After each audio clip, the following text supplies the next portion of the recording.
Welcome everybody to the Extra Credit Show. I am Anselmo Moreno. And I'm Richard David. And we are back again with another podcast here to help everybody master their credit score so they can get the extra credit that they deserve.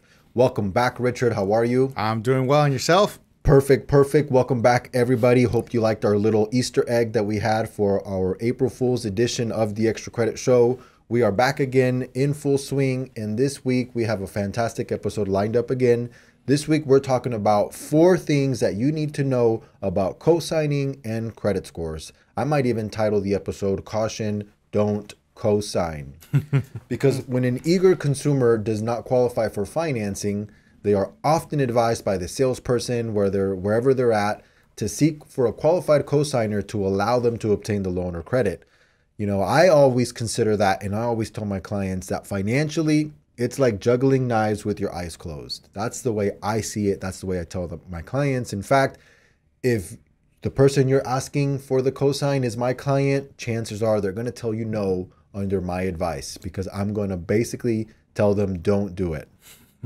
And no, it's true. And you just have to think about this logically. If they need a cosigner, it's for a reason. Why do they need a cosigner? A, they either have not enough credit history to determine if they're going to make their payments on time. B, their credit is bad, which means they don't pay their bills on time, and that's why they're asking you for your name. Or C, they just don't make enough money to be able to pay the loan, and the bank can see that. In any case, it just sounds like a bad idea. You know, it always is, and I think that the reason why people maybe don't consider it a bad idea is that the words co-signer are very misunderstood. So, I mean, let's just go right into exactly what co-signing is. Okay, so let me backtrack a little and let me tell you what it is not. Co-signing is not just for a character reference. You are not a character reference for this other individual. If you are co-signing for this individual, you are 100% guaranteeing the loan. One of the biggest things I hear from my consumers when they come, oh, I'm just the secondary. You know, they're the primary. There's no such thing. No such thing as a primary and secondary borrower. You are all 100% liable for the loan. Yeah, that's a very good one. Not acting as a reference, and primary and secondary borrowers are very important to know that there is no distinction between them. No. Another one I think is that future lenders will always count the debt as yours. Oh, so yes. It'll always count against your debt to income ratio, and that payment will always count against you if you go to apply for a future loan. A good example of this is if you co-sign for somebody, say for a house, which would be just ludicrous, but let's just say you do, that payment, which is normally not a low payment for a mortgage, could potentially prohibit you from getting your own mortgage down the line. Or maybe if you want to get a car down the line, now that new monthly expense can price you out for getting something on your own. So lenders will always count the debt as yours. It doesn't matter, again, if you're secondary or primary, my name's second on the loan. It's the same thing. You know, it's like if a husband and wife go and get a car together, there is no person that owes or owns the car more than the other. They're both just as responsible, like you said. If you co-sign for somebody, it's the same dynamic like a husband and a wife. There is no co-signer that's less responsible. In fact, I think that co-signers are more responsible for loans technically because they're guaranteeing to the bank that if this person doesn't pay, I will be responsible to pay. That's exactly what it is. That's what a co-signer actually is. They're guaranteeing the loan, and you got to be prepared that if the person you're co-signing for does not make the payments, fails to make the payments, that you then will basically pick up the slack. And call me a pessimist, but it's going to happen. Very, very, very rarely do I ever see someone co-sign for someone else or hear about someone co-signing for someone else and things turns out perfectly fine. There's always speed bumps. There's always something that happens. And the co-borrower, if you will, ends up paying the price. Remember, when you co-sign for someone, especially for a vehicle, you're taking on all the risk and you're getting none of the reward. It makes no sense. They get to drive the car. You know, they get to use it all the time. And they're the ones responsible for paying it. And if they don't pay it, you're the one that's hurting. Yeah. How does that make any sense? Yeah, there's that's a tough one, you know, and it's important also because, like you said, in the car analogy, you're responsible for that whole loan. So it's not like they just stop paying, so you'll end up paying your half. Oh. You know, you're not responsible for half of the loan if you're a co-borrower. You are fully responsible for the entire loan. They're not going to go after you for just your half. If the account goes into default, they will go after the whole loan, and they don't care who pays it, whether you pay it or the cosigner pays it or the primary borrower pays it. They're going to go after one of you for the whole amount. So there's no such thing as just paying your half. Yeah, and you know, when you in that car reference as well, if you decide you don't want to pay the loan, well, then you just hurt yourself even more, because once they take the car, they're going to sell it. They're going to only get a fraction of what is owed on the vehicle, and you're still going to have a deficiency balance left. That's going to hurt your credit report even more. You know, you might think, well, this isn't fair. It's his car. I only, signed for him. But again, you are signing your name, guaranteeing this loan. It's your debt, and you will pay for it in one way or another if he does not. So if the person you co-sign pays late, the credit reporting will reflect the late payment on both of your reports. Yes, sir. And the damage is not split in half either, right? No. So you both get a full 30-day late, a full 60-day late, and you get all of the score damage that comes with it as if you were the only one responsible for it. There's no break because you're a cosigner. You get a full damage. Yes. Right?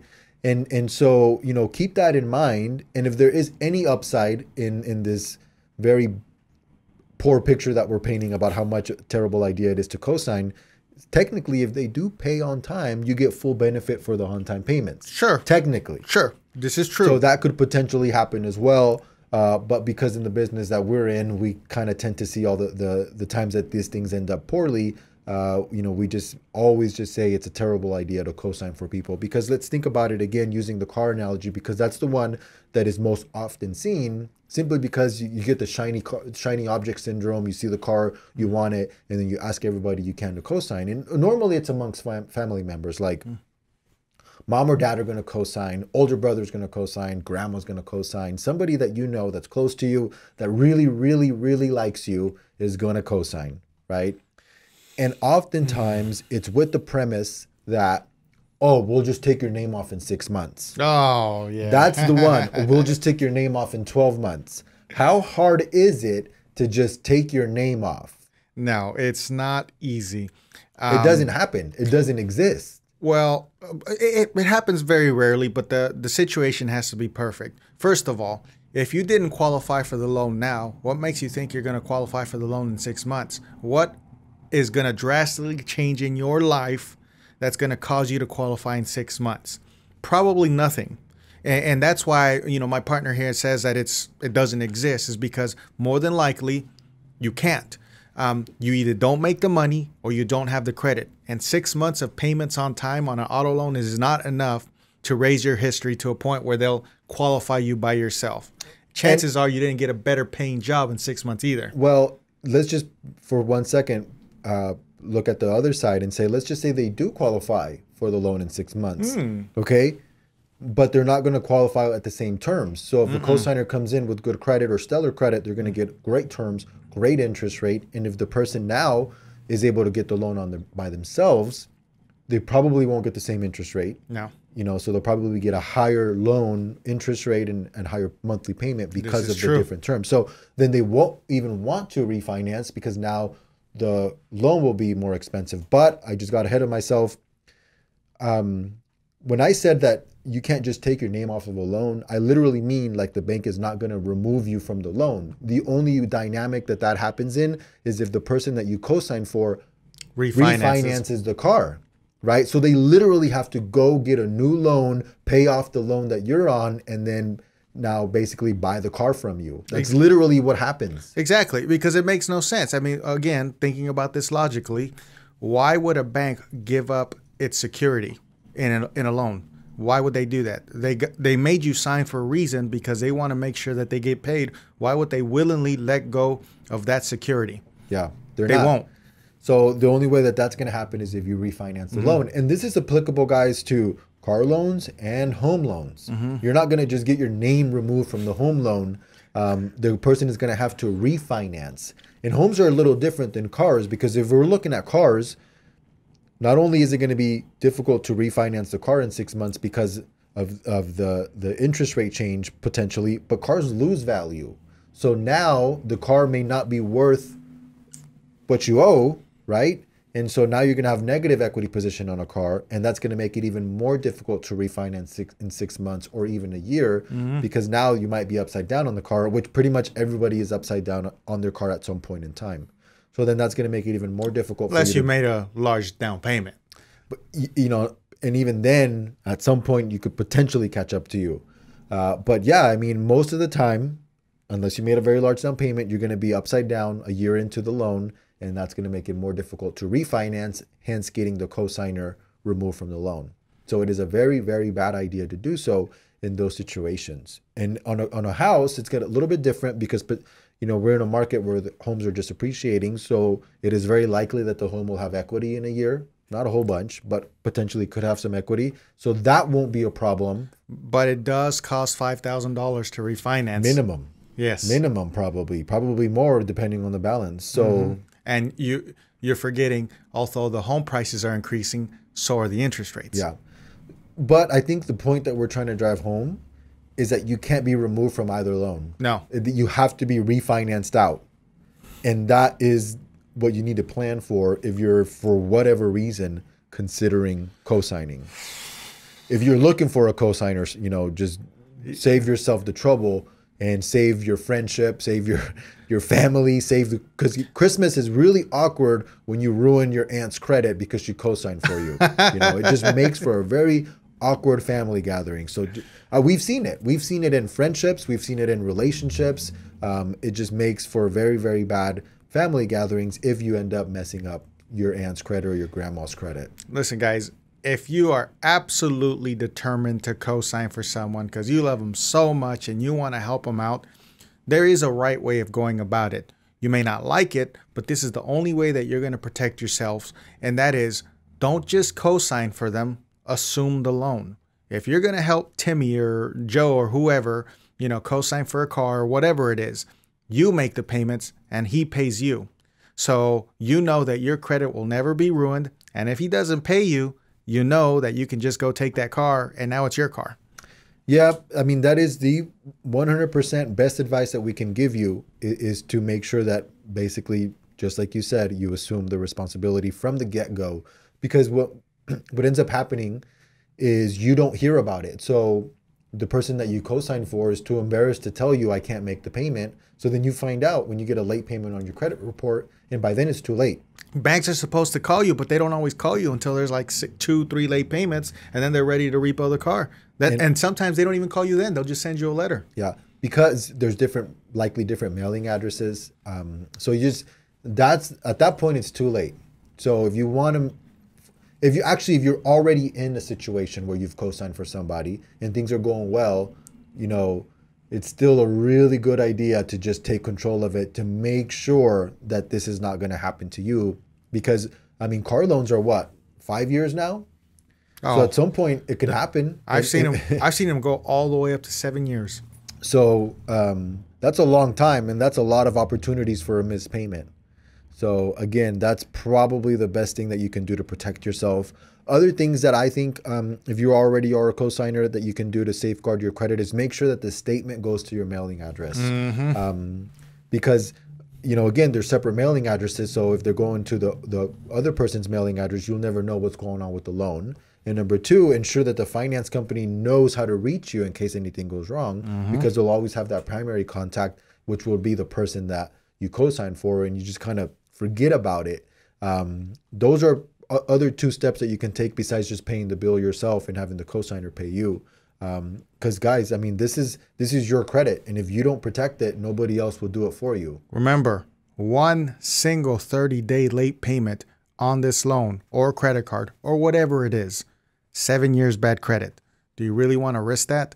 You know, is your loyalty that good that you're willing to risk 7 years bad credit? Think about it. It's tough because I think most of the time, I mean, we see it all the time. Like I just saw it last week where the person was getting ready to buy their home. They've been working hard to improve their credit score.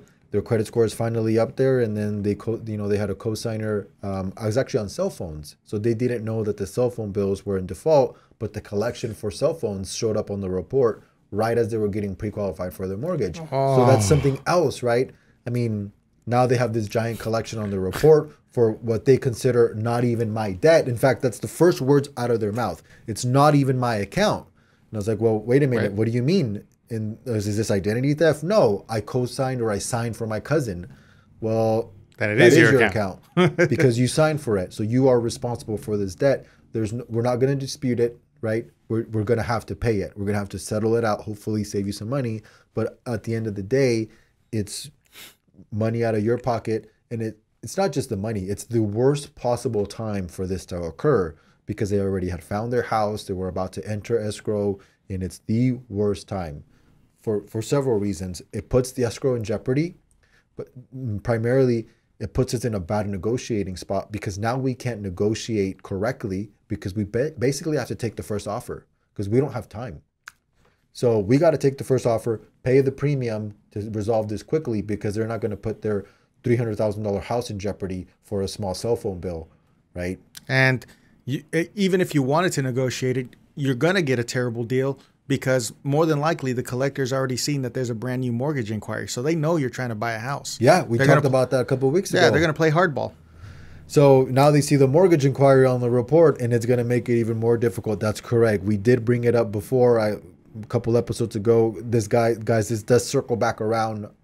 We see it every day. We deal with it every day. So that's the way that this stuff works. So if you are already a cosigner for somebody, have them listen to the Extra Credit Show so that their credit score can improve and they can refinance the loan out of your name and to assume responsibility on their own. If you make it to the end, the grand prize will be that you ended up with positive payment history on your report that technically did help your score. There should be like this new just rule where if you co-sign for someone and they paid everything on time like they're supposed to, they get some sort of reward. It should just be like common or automatic, you know. It's just one of those things. I think that we kind of see the pessimist side of it because we only hear about the bad times that it happens, right? No one's going to come into our office and say, fix my credit, my cosigner paid all his payments on time. Like, that's not the way it works. We get in front of it because something bad happened. But even in personal lives, like not even at work, this is what you hear. You know, this is what you hear. Oh, they didn't pay on time. Oh, you know, I'm having to pay for this, or it's what you hear. In fact, I would say that the majority of the cases that I've reviewed that ended up in bankruptcy was because of a defaulted auto loan.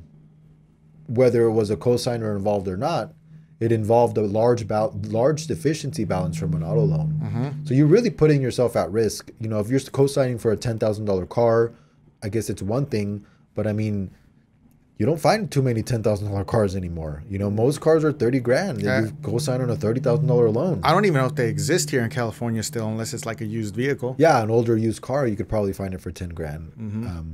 But I mean, a $30,000 car loan goes into repo, you end up with a huge balance, no car. They sue you. I mean, what do? You kind of are forced into a bankruptcy. Yeah, I had a client. This was just this week. I believe it was on Monday. Came in. We looked at the credit report, and it was an exactly $30,000 loan. They stopped paying for it when it got to about $25,000. The deficiency balance on it right now is 15. So let's explain the deficiency balance a little bit. In that same example, they owed $25,000 at the time that it was repoed. Mm-hmm. And if the deficiency balance ended up being 15, we can very easily assume they took the car, auctioned it off because they have to sell it quickly, guys. They can't sit on the car. No. So they sell the car quickly at auction. They probably got 10 grand for it approximately, reduced the balance from 25,000 down to 15. And now they send you a bill for the 15 saying, hey, you owe us this 15 because you signed a promissory note at the time that you bought the car that you would pay this whole thing off. So that's where it comes from. That's where the deficiency balances come from. And most of the time, because cars are in negative equity, you're going to end up with a deficiency balance. I've seen it 2 times in 13 years that a person got a check back from the repo company because they actually owed the car was worth more than what they owed. So they auctioned it off and the person still got money back. And I've seen it on the other end where a person bought a car, 16,000, paid on it for an entire year, let the vehicle go. They sold it. And at the end, she owed more than what she purchased the vehicle originally for. She owed 16,500. How is that possible? They will add on toll fees, Exactly. repo storage fees, and so that means that the interest rate she got in the beginning was atrocious. Exactly. So she just paid interest for a full year, and then they charged her and hiked up the storage fees and towing fees. Wow. Now, that's not common, but it does happen, and it does happen with the local mom and pop shops. That's generally when you're going to see something like that. Yeah, the subprime auto financers. Okay, so if you're co-signing on one of those loans, forget about it. You pretty much just, signed your own death warrant, so to speak. Unless you make the payments on your own and decide that you assume a car. Because what ends up happening is another way that I've seen this happen is the car breaks down. You buy a lemon. Oh, yes. Right? And now you have this car loan. You have a very expensive repair bill for, say, a transmission replacement or whatever, engine blew up, whatever. And now the person that you co-signed the car for is like, well, I need another car because this one doesn't work. I'm not going to make the payments anymore. Bank, come get it. I don't want the car anymore. And now you're back again. There's a lot of ways that we've seen this happen. That was my final consultation yesterday. Was it? You know what? I bought this car. I was making my payments on time, but like 6 months into it, my motor blew. I spent $4,000 paying for this brand new motor. And, because of that, I missed the payment. They came and took it that very next month. I decided to stop paying for it.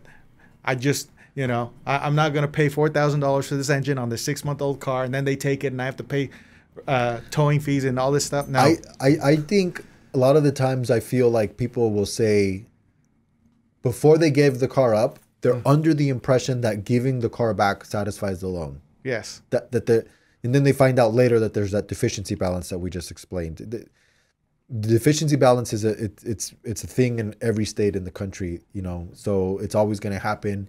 It can happen on leases. It can happen under a lot of different circumstances. Unless you've paid the car off substantially, then you're in an equity position where, like we said, you can potentially get money back. But at that point, cars rarely get repoed that far into it because a person can just sell it, and then pay off the loan and do all that stuff. But I mean, things happen, life happens. But if you understand that dynamic and you just understand how bad things can get, because when you have a $15,000 deficiency balance, you have a high probability they're going to sue you. That could potentially lead to wage garnishments. I mean, bad things can happen. Like you said, it can stay on there for 7 years. Even just a late payment will stay on there for 7 years. A repo, that will also stay on there for 7 years. So it's just a recipe for some very, very bad things to happen. Guys, if you have a cosigner right now, or you are a cosigner, don't assume that they're making the payments on time because you haven't heard anything. You'll hear about it when shit hits the fan. You need to be on top of it, making the payments yourself and collecting from the person yourself right now if you really want to protect yourself. That is the bottom line and the message for today's show. So to take away, the Extra Credit Show is providing a community service by scaring people into not co-signing. Hopefully we've done that for you today. I know. I mean, I've seen it in situations where you go to the car dealership, you want the car, and the car salesman does such a good job that somehow you find a cosigner. And it's unfortunate because a lot of the times it's someone that doesn't know better. Mm-hmm. It's someone that assumes that they're just acting as a reference. Someone that assumes that they'll just be removed from the loan in a few months, like easily peasy, just, they paid on time, we'll remove you from the loan. That does not happen. Understand the dynamic of co-signing. Caution, don't co-sign. Don't juggle knives with your eyes closed. That is the message for today's show. Anything else? Any last parting words besides don't co-sign? Honestly, no. I think we've impressed that enough. Just don't do it. If you do it, you make the payments. Have the other borrower pay you directly, and then you'll know if they're really going to pay this on time or not. Yeah, absolutely. We can't deliver that point home more clearer, I think. So again, that's all we got for today, guys. Thank you so much for listening. The show has been growing. We appreciate all of the emails and all of the feedback from the show. As long as you guys keep listening, as long as you guys keep reaching out, we will continue to make these shows. Guys, I am Anselmo Moreno. I'm Richard David. We'll see you guys next time.